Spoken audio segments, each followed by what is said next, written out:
News. ఒక పక్క అకాల వర్షాల భయం, మరోపక్క గన్ని బ్యాగుల కొరతతో అన్నదాతలు అల్లాడిపోతున్నారు. సరైన పర్యవేక్షణ లేక రైతులు ఆత్మహత్యలకు పాల్పడే పరిస్థితి వచ్చింది. మా మీద కోపం ఉంటే మాపై తీర్చుకోండి, కానీ రైతుల కడుపు కొట్టకండి. ఎప్పుడైనా ఏ నిమిషమైనా ఈ సీజన్ లో గాలిదుమారాలు వర్షాలు వచ్చే అవకాశం ఉంది.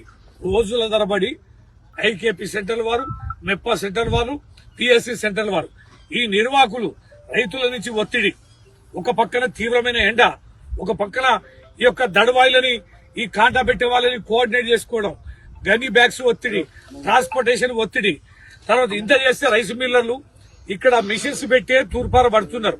కానీ అక్కడ వాళ్ళు నానా కారణాలు చెప్పి రైస్ మిల్లర్లు గోసపెడుతున్నారు. సరైన మానిటరింగ్ లేదు. ప్రభుత్వాన్ని డిమాండ్ చేస్తున్నాం. రైతులు చాలా మంది ఆత్మహత్యలు చేసుకునే పరిస్థితుల్లో ఉన్నారు. రైతులని గోసపుచ్చుకొని మోసం చేస్తున్న దగా ప్రభుత్వం ఇది.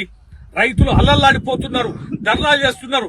నిన్న మహిబాద్ జిల్లాలోనే చాలా కేంద్రాల వద్ద గన్నీ బ్యాగులు ఇవ్వండి అని చెప్పని మొక్కజొన్న రైతులు, ప్యాడీ రైతులు ధర్నాలు చేసి గొడవలు చేసినటువంటి పరిస్థితి ఉంది.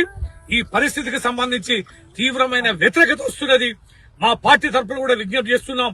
మా మీద ఏమన్నా కోపం ఉంటే మీరు మా మీద కోపం తెచ్చుకోండి, కానీ రైతుల గోసపుచ్చుకోకండి, రైతుల నోరు కొట్టకండి, కడుపు కొట్టకండి అని ఈ సందర్భంగా విజ్ఞప్తి చేస్తూ డిమాండ్ చేస్తున్నాం.